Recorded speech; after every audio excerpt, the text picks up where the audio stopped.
The opinions and recommendations expressed by Dan are his own and do not necessarily represent the opinions of this station or any of the show's sponsors.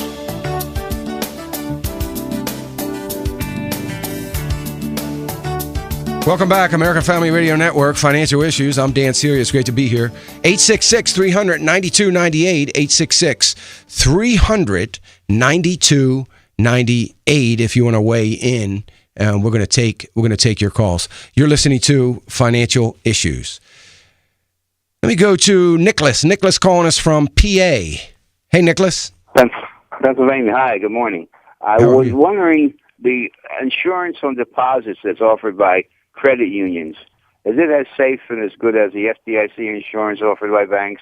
It is. Yeah. I mean, it's very comparable. Yeah. Very comparable. So that should be fine. That's what I use.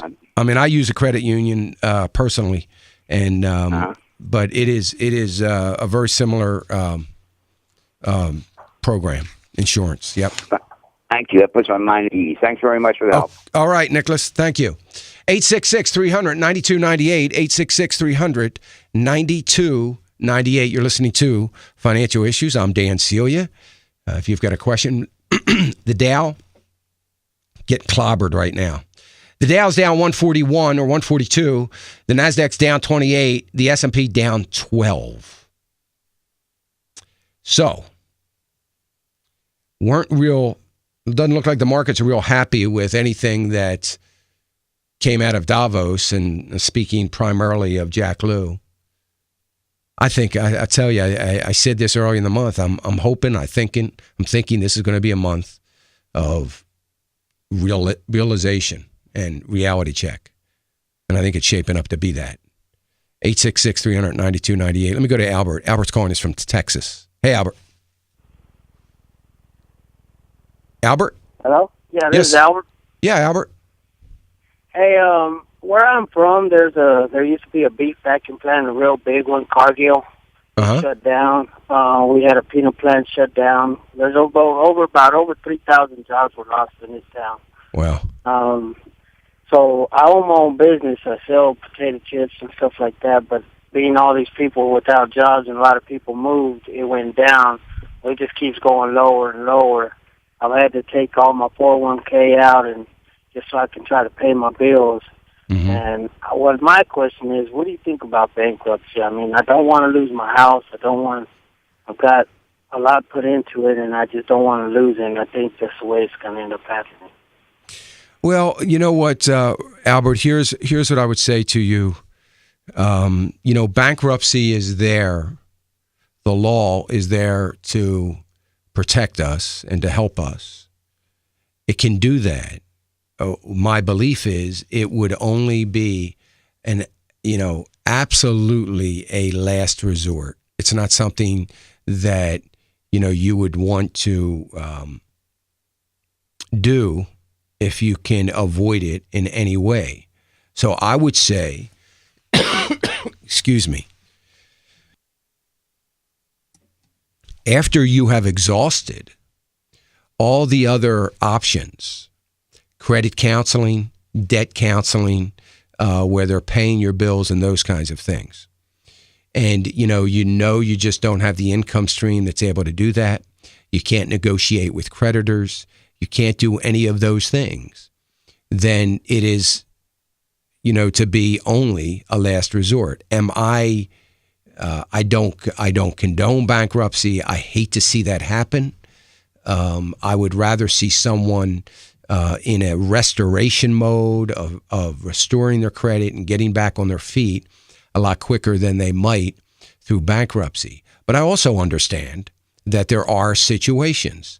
And if you feel that you've exhausted all those things and that this is not an abuse of this law that you're using to get out from under the responsibilities that you have, then if it's a last resort, then of course do it. Make sure you find a good bankruptcy lawyer and go ahead and do that after your interview with that bankruptcy attorney. But I'd rather see you exhaust everything, and maybe you have done that. Yeah, I've done everything I can. The same thing with my wife. She works for like the state or something, but they ended up cutting her hours back to 28 hours just so she could, so they wouldn't have to pay her insurance. Little by little, everything just keeps falling underneath us, just keeps going. I don't want to lose everything I have, but at the same time, I don't want to end up losing it where I don't get nothing out of it. Right. Well, so I was just wondering on that. It's just, like I said, I had to take all my 401k out just to try to keep means. I don't want to do it. It's just something I don't want to do is lose my house. Well, in bankruptcy, they won't require you to use your 401k money.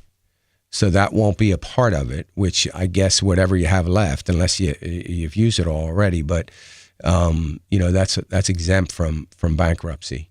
So, but you know what, Albert, again, it sounds like you've tried everything else, and it may be an opportunity for you to get back on your feet and, to thank God for the law that exists and, feel good about the fact that you've tried, you haven't abused it, and move on and try to do the best you can. So that's kind of where sounds like you are, Albert. So, all righty. Well, I appreciate the answer on that. You're welcome, and I thank you for the call. I wish you all the best. God bless you. Thanks, Albert. Let me go to Michael calling us from Georgia. Hey, Michael. Hey, Dan. How you doing? I appreciate your show. And I got a quick question about a Roth IRA. I just opened an IRA a few years ago when I done my taxes with H&R Block. Mm-hmm. And I got a statement in the mail yesterday, and I thought I had a standard IRA, but come to find out it's a Roth IRA, which is, I think, a good thing. Mm-hmm. But I've not done anything with it because the hard times that we've had lately. But since I found out it is a Roth IRA, I do want to start contributing money into it. But my question is, can I go to H&R Block and add money to this Roth IRA, or how do I need to do that? And I'll take your answer off the air because I'm in a big truck. Okay. It's hard to hear you. All right, Michael. Thank you. Great question. Here's the thing, Michael. I don't know. No, H&R Block should have nothing to do with it. I would hope. But somewhere along the line, you must get a statement from a financial company. In other words, you get a statement either monthly, quarterly, at the least. If you get one only annually, then unfortunately it's probably an insurance product of some sort. But if you get a statement on a monthly basis, of course, on that statement it tells you who you set it up with. That it was set up with, XYZ mutual fund company or something like that. Once you find that out, then you should be able to call them and set up, ask them, where do I send in additional deposits? And they'll do that. So it shouldn't be an issue, shouldn't be a problem for you to set that, to do that. But it shouldn't have anything to do with H&R Block. You shouldn't have to go back there to do it. Now, you may have had an H&R Block representative, someone that did your taxes, that also is a rep for an annuity product or an insurance product of some sort and uses the H&R Block thing as a, means of business and set you up in some sort of, insurance annuity kind of product. But either way, you should have a contract on it. You should get a statement on it, and you should be able to call directly to the company to find out how you make continued deposits and where you send them. So hopefully that'll help you, Albert. Michael, 866-300-9298. If you want to queue your call out for the second hour, let me go to Rose. Rose calling us from Illinois. Hi, Rose. Hi. I thank you for how you dedicate yourself to helping so many people. I work third shift, so I don't usually get to listen to you every day. I listen to you later on. Mm-hmm. I was listening to a while back on a Monday in December. You were mentioned that I thought it was the United States. You said something about coming into a food shortage in maybe 4 years. Mm-hmm. How did you come to that idea? I wasn't speaking of the United States. I was speaking globally.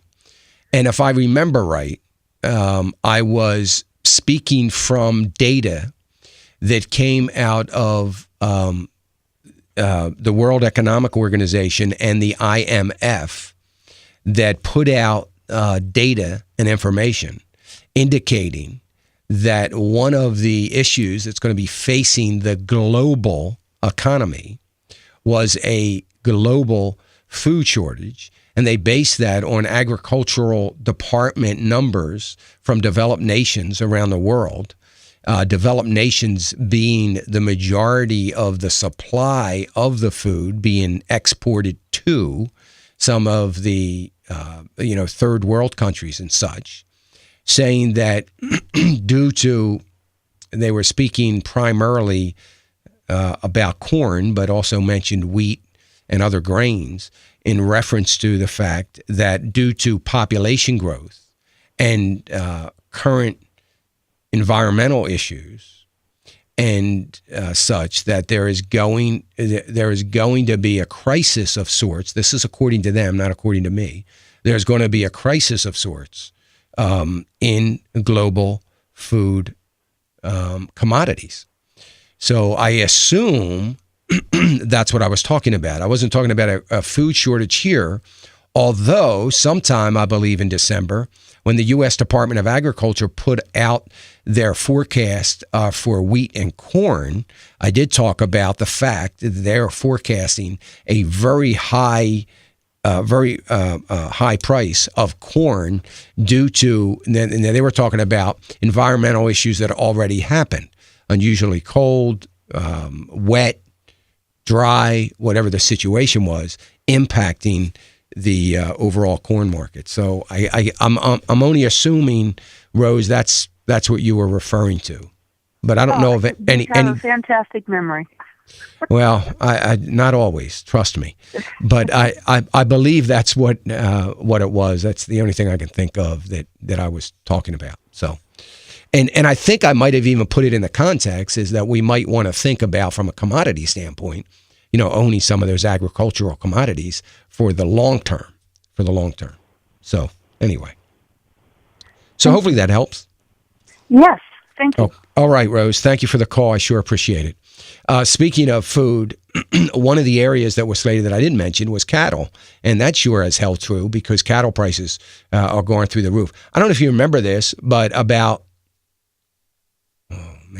going to say it was in the fall when we had that unusual, I feel like it was before Thanksgiving, where we had this incredible cold snap in North Dakota, and we lost so much of the cattle, and cattle prices were going up. Well, we're still continuing to have issues with cattle, and that's, so I think that has held true. We've seen cattle go up, beef prices go up dramatically, and they're still calling for that to continue. 866-300-9298. I don't know if we have time to get to Ethel or not. We can. You think we do, Devin? All right. Let's go to Ethel in Texas. Hey, Ethel. Hey, hello. How are you? Thank you for taking my call. Sure. Good. Yes, I have where I transferred some balances onto an existing account that, of course, had an existing balance. And I talked with the creditor to see if there was any way that, I paid my balance that I owe, plus, a week or two later, pay on the balance transfer amount that I have on the account. And they told me that I couldn't do that. What kind of account? What kind of account is it? It's a credit card. Well, no, they can't stop you from doing that. They don't want you to do that. I get that, but they can't stop you from doing that. Just send in the check for principal only. Just mark on the memo section of the check. This is for principal only. Pay your payment. As a matter of fact, you might want to do two separate checks so you have a paper trail, but send a check in for whatever you want to pay on the principal or pay the principal off. Send that check in and say, principal only.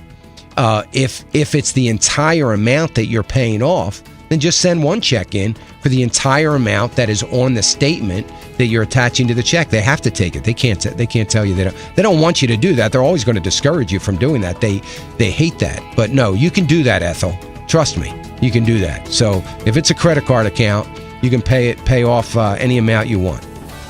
Okay? Thanks, Ethel. Great call. It's amazing what they tell people, because they don't want you to do that. They want you to continue to pay that high interest and never get this thing paid off. So, of course, they're going to tell you that. 866-300-9298. Financial Issues, American Family Radio Network. I'm Dan Celia. We'll be right back.